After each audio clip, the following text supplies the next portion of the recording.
So in other open border news, I covered this morning. Secret U.S.-Canada border deal hides GMO takeover. Now, this is a beyond borders, border security perimeter deal that Harper and Obama have been secretly working on for more than a year. I covered it back in April. Now they're set to sign the deal, still secret at this point in time, next week, at which point it'll become, I guess, treaty law.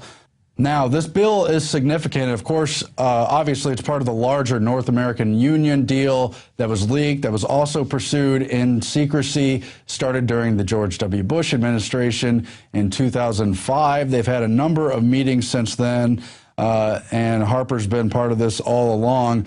Now, it would merge a large portion of law enforcement and terrorism efforts, allowing Canadians to work on the U.S. side of the border, U.S. personnel to work on the Canadian side of the border.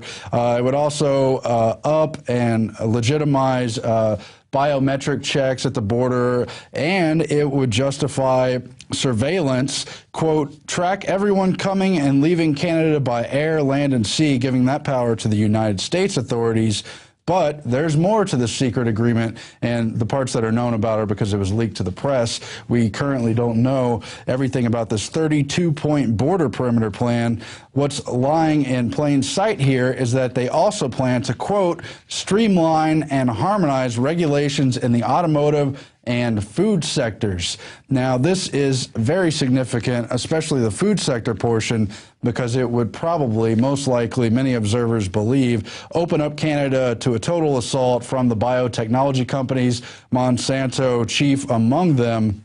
The Council of Canadians reports that what kind of regulatory alignment might we expect to see as a result of the Beyond the Border Action Plan? The Biotechnology Industry Association asked that both countries adopt consistent science-based processes that would significantly decrease the time required for authorization of biotech crops and their products. They've asked for a harmonization of the maximum permissible pesticide residual levels.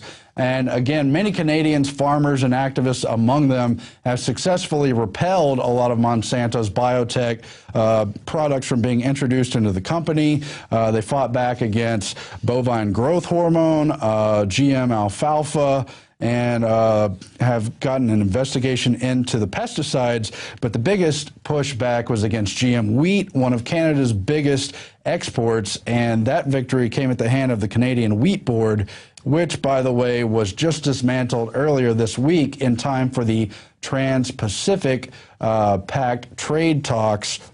So you've got Canada and the U.S.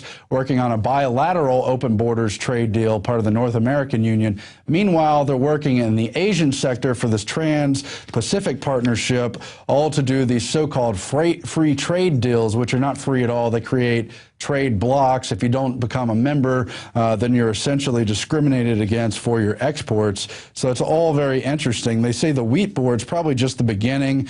They're going to go after the dairy and egg boards as well. They won't be satisfied until Viterra and Cargill and Monsanto control every bit of farmland in this country. That's a statement from Member of Parliament Romeo Saganash. Now, these boards in Canada are very socialistic, but at the same time, tariffs are not necessarily socialistic. They're historically part of the American experiment as well. Makes sense, but it's something all this free trade and globalization has sought to do away with or significantly limit. And one more thing about GMO introduction in Canada is the other issue of low-level presence of GM contamination.